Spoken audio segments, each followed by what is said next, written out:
Hello viewers, हम तैयारी कर रहे हैं 9वीं की वार्षिक परीक्षा हिंदी विषय की, जो कि आपका पहला पेपर है 1 अप्रैल 2023 को।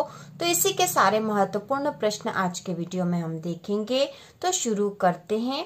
प्रश्न नंबर पहला है, जानवरों में सबसे बुद्धिहीन समझा जाने वाला प्राणी है। जानवरों में सबसे बुद्धिहीन समझा जाने वाला प्राणी है, तो इसका उत्तर सभी को पता है। यहाँ पे आ जाएगा गधा। इसके बाद ये ऋषि मुनियों के गुण किसमें पहुंच गए हैं? तो ऋषि मुनियों के गुण पहुंच गए हैं गधे में। इसके बाद ये अड़ियल का अर्थ है, अड़ियल का अर्थ है हठी। डांडा शब्द का अर्थ है, तो डांडा शब्द का अर्थ है ऊंची पहाड़ी।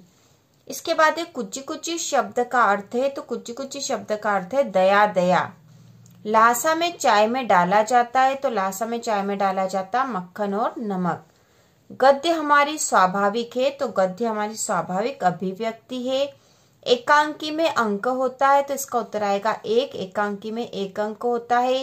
रिपोर्टार्ज शब्द है, तो यह फ्रांसीसी भाषा का शब्द है। इसके बाद अगला प्रश्न है, ल्हासा की ओर के लेखक कौन है? तो ल्हासा की ओर के लेखक है राहुल साकृत्यायन। ल्हासा किसकी राजधानी है? तो ल्हासा है तिब्बत की राजधानी है। तिब्बत जाने का मुख्य रास्ता कौन सा है? तो तिब्बत जाने का मुख्य रास्ता नेपाल से तिब्बत का, ठीक है, नेपाल से होकर जो जाते हैं वही तिब्बत जाने का सीधा रास्ता है, मुख्य रास्ता है वह। क्षितिज का अर्थ क्या है? क्षितिज का अर्थ जहां पर आसमान व धरती मिलते दिखाई देते हैं। इसके बाद हिंदी का उपन्यास सम्राट किसे कहा जाता है? तो हिंदी का उपन्यास सम्राट है मुंशी प्रेमचंद, ठीक है, या फिर प्रेमचंद भी लिख सकते हैं। इसके बाद अमृत राय लिखित प्रेमचंद की जीवनी का नाम क्या है? तो अमृत राय लिखित प्रेमचंद की जीवनी का नाम है कलम का सिपाही, ठीक है। कलम का सिपाही जो ये है प्रेमचंद की जीवनी है, जिसे अमृत राय ने लिखा है। अंग्रेजी शब्द रिपोर्ट से किसका निकटता का संबंध होता है? तो इसका होता है रिपोर्टार्ज का। इसके बाद किसी विशेष स्थल का यात्रा का सजीव वर्णन किस विधा में किया जाता है? तो विशेष स्थल की यात्रा का वर्णन यात्रा वृत्तांत में किया जाता है। इसके बाद हिंदी साहित्य के उपन्यास सम्राट हमने देख ही लिया था, प्रेमचंद है। इसके बाद आधुनिक काल में किस साहित्य का विकास हुआ? तो आधुनिक काल में गद्य साहित्य का विकास हुआ है। इसके बाद अगला प्रश्न है, गया ने बेलों को शरारत के लिए क्या सजा दी? गया ने बेलों को शरारत के लिए क्या सजा दी? तो इसका उत्तर है, गया ने बेलों को शरारत के लिए बहुत मारा, उन्हें खाने के लिए चिकनाई व चारा भी नहीं दिया, सूखा भूसा खाने के लिए दिया।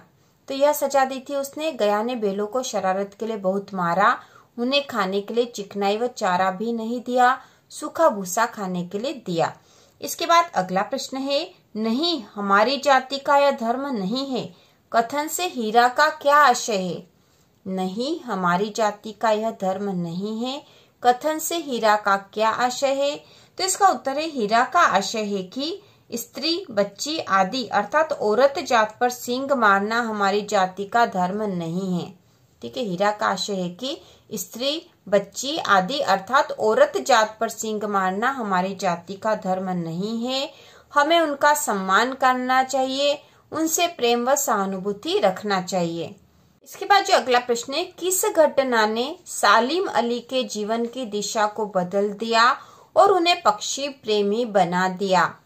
किस घटना ने सालिम अली के जीवन की दिशा को बदल दिया और उन्हें पक्षी प्रेमी बना दिया? तो इसका उत्तर है, बचपन में सालिम अली की एयरगन से नीले कंठ वाली एक गोरैया घायल होकर गिर पड़ी।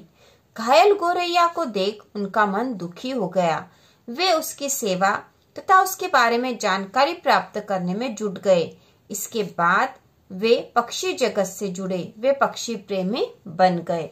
तो यह इसका उत्तर है, बहुत ही महत्वपूर्ण प्रश्न है। इसके बाद गद्य की विधाओं को कितने वर्गों में विभाजित किया गया है? गद्य की विधाएं, गद्य की विधाएं कौन कौन सी है, यह प्रश्न भी आ सकता है। तो गद्य की विधाओं को 2 वर्गों में विभाजित किया गया है, जिसमें पहली है मुख्य विधाएं और दूसरी है गौण विधाएं, ठीक है। गद्य की मुख्य विधा और गौण विधा। तो मुख्य विधा में आ जाती है निबंध, ठीक है। मुख्य विधा के अंतर्गत है निबंध, कहानी, उपन्यास, नाटक, एकांकी और आलोचना, ये मुख्य विधाएं हैं। इसके बाद गौण विधा है जीवनी, आत्मकथा, संस्मरण, रेखाचित्र, पत्र, डायरी, रिपोर्टाज और साक्षात्कार। ये गद्य की गौण विधाएं हैं। इसके बाद अगला प्रश्न है निबंध की परिभाषा, प्रकार व 2 निबंधकारों के नाम रचना सहित लिखिए। तो इसका उत्तर होगा निबंध वह रचना है जिसमें लेखक किसी भी विषय पर स्वच्छंदता पूर्वक अपने विचारों, भावों और अनुभवों को सजीवता व स्वाभाविकता के साथ व्यक्त करता है। निबंध के प्रकार, निबंध सामान्यतः 4 प्रकार के होते हैं, कथात्मक, वर्णनात्मक, विचारात्मक और भावात्मक। तो ये निबंध के 4 प्रकार है, मुख्य रूप से 4 प्रकारों में विभाजित किया जाता है निबंध को। इसके बाद हमें यहाँ पे निबंधकारों के नाम लिखना थे, तो 2 प्रमुख निबंधकारों के नाम व प्रमुख रचना। तो इसमें पहले है भारतेंदु हरिश्चंद्र, इनका निबंध है ईश्वर बड़ा विलक्षण है, और प्रताप नारायण मिश्र, जिनके निबंध है बुढ़ापा, भों, दांत, परीक्षा। तो आपको इसे भी 2 याद कर लो इसमें से, जैसे बुढ़ापा और दांत प्रताप नारायण मिश्र के निबंध है। इसके बाद अगला प्रश्न जो बहुत ही महत्वपूर्ण है और अधिकतर एग्जाम में आता ही है, वह है कहानी एवं उपन्यास में कोई 4 अंतर लिखिए। तो 4 अंतर के स्थान पर 3 अंतर या 2 अंतर ही आएंगे एग्जाम में, तो हमें कोई से भी 3 अंतर याद कर लेने चाहिए। कहानी और उपन्यास में इसमें आएगा कहानी छोटी होती है, उपन्यास बड़ा होता है। कहानी में एक घटना का वर्णन होता है, उपन्यास में अनेक घटनाओं का वर्णन होता है। कहानी में कम पात्र होते हैं, उपन्यास में अधिक पात्र होते हैं। इसके बाद है एकांकी और नाटक में अंतर। तो एकांकी और नाटक में हम लिखेंगे एकांकी में एक ही अंक होता है, नाटक में अनेक अंक होते हैं। एकांकी की कथावस्तु संक्षिप्त होती है, नाटक की कथावस्तु विस्तृत होती है। एकांकी में पात्रों की संख्या कम होती है, नाटक में पात्रों की संख्या अधिक होती है। इसके बाद जो अगला अंतर वाला प्रश्न है वह है जीवनी और आत्मकथा में अंतर। तो जीवनी में हम लिखेंगे जीवनी किसी महापुरुष के जीवन पर लिखी जाती है, जबकि आत्मकथा स्वयं के जीवन पर लिखी जाती है। दूसरा है जीवनी सत्य घटनाओं पर आधारित होती है, आत्मकथा काल्पनिक भी हो सकती है।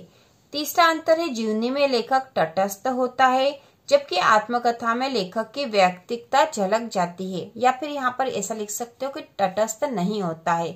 जीवनी प्रेरणादायक होती है, आत्मकथा से प्रेरणा प्राप्त हो यह आवश्यक नहीं है। तो ये 3 अंतर बहुत ही महत्वपूर्ण है, इनमें से एक आपके एग्जाम में जरूर आएगा। इस प्रकार से हमने हिंदी विषय के महत्वपूर्ण प्रश्न करे हैं, और हिंदी वार्षिक परीक्षा की तैयारी की चैनल पर प्लेलिस्ट है, उसमें से देखकर आप सारे इम्पोर्टेंट क्वेश्चन कर सकते हो। हर प्रकार के प्रश्न वहां पर दे रखे हैं, और उसी से आप यदि आप तैयारी कर लोगे तो आप बहुत ही अच्छे अंक प्राप्त कर लोगे।